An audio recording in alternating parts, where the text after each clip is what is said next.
Hi hello ಎಲ್ರಿಗೂ ನಮಸ್ಕಾರ. ನಾನು ನಿಮ್ ಸಂತೋಷ್ ಮಾತಾಡ್ತಾ ಇದೀನಿ. ಇವತ್ತೇನಪ್ಪ ವಿಷಯ ಅಂದ್ರೆ ಚೂಮಂತರ್ ಡರ್ ಡರ್ ಡರ್ ಡರ್ ಡರ್ ನಿಜವಾಗ್ಲೂ ಡರ್ ಅನ್ಸ್ಬಿಟ್ರೆ ನಮಗ. ಇವಾಗ ತಾನೇ ಚೂಮಂತರ್ ಸಿನಿಮಾ ನೋಡ್ಕೊಂಬಂದೆ. ಸೈಕ್ ಆಗೈತೆ ಸಿನಿಮಾ, ಬೆಂಕಿ. ನಿಜವಾಗ್ಲೂ ಡರ್ ಅನ್ಸಿದ್ರೆ ಕೆಳಕ ಒಂದ್ 5 ನಿಮಿಷಕ್ಕೂ ಮುಕ್ಕಳಿ ಪುಕ್ಕು ಪುಕ್ಕು ಪುಕ್ಕು ಪುಕ್ಕು ಅನ್ನಕತ್ತಿತ್ತು. ಅಷ್ಟು ಸೈಕ್ ಆಗೈತಿ ಸಿನಿಮಾ. ನಮ್ಮ ನವನೀತ್ ಸರ್ ಏನ್ ಡೈರೆಕ್ಟ್ ಮಾಡಿದಾರಪ್ಪ.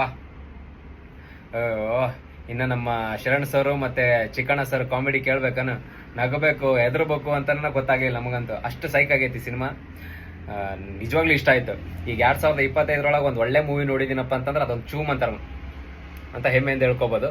ನಮ್ಮ ಕನ್ನಡ ಸಿನಿಮಾ ಅಂತೂ ಹೆಮ್ಮೆ ಆಗತ್ತೆ ನಮಗ. ಭಾಳ ಖುಷಿ ಆಯ್ತು. ನಮ್ಮ ಏನೋ ಈಗ 2025 ಹಾಲಿವುಡ್, ಟಾಲಿವುಡ್, ಬಾಲಿವುಡ್ ಅವು ಇವು ಮೂವಿ ಬಂದು ಅವಕ್ಕೆ ಯಾವ ಕಂಪೇರ್ ಮಾಡಂಗೇ ಇಲ್ಲ. ಅಷ್ಟು ಚೆನ್ನಾಗೈತೆ ಮೂವಿ.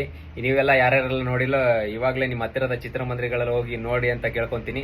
ಯಾರ್ಯಾರೆಲ್ಲ ನೋಡಿರಿ, ನಿಮಗೇನು ಅನ್ನಿಸ್ತು ಅಂತೇಳಿ ಕಮೆಂಟ್ ಮೂಲಕ ತಿಳಿಸ್ರಿ ಅಂತ ಹೇಳ್ತಾ ನೆಕ್ಸ್ಟ್ ವಿಡಿಯೋದಲ್ಲಿ ಸಿಗ್ತೀನಿ. ಅಲ್ಲಿವರೆಗೂ take care, bye, love you all.